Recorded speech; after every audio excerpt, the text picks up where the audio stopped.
this video, I will be sharing with you how you can use the NHT mobile app to apply for your NHT refund.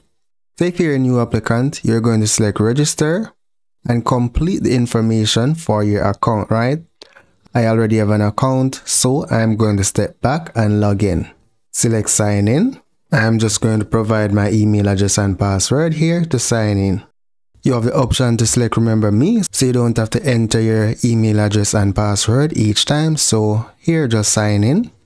Once you're in the app, select contributions, select refundable, and if you're due a refund, you will see it here.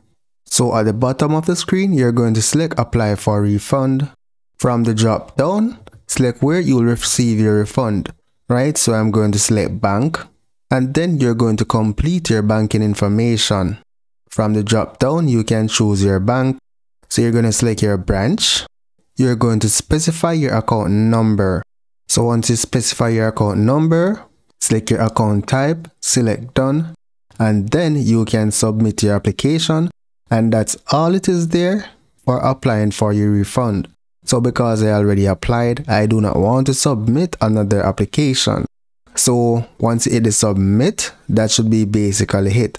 So that's it for now, guys. Thank you for watching and see you in the next video.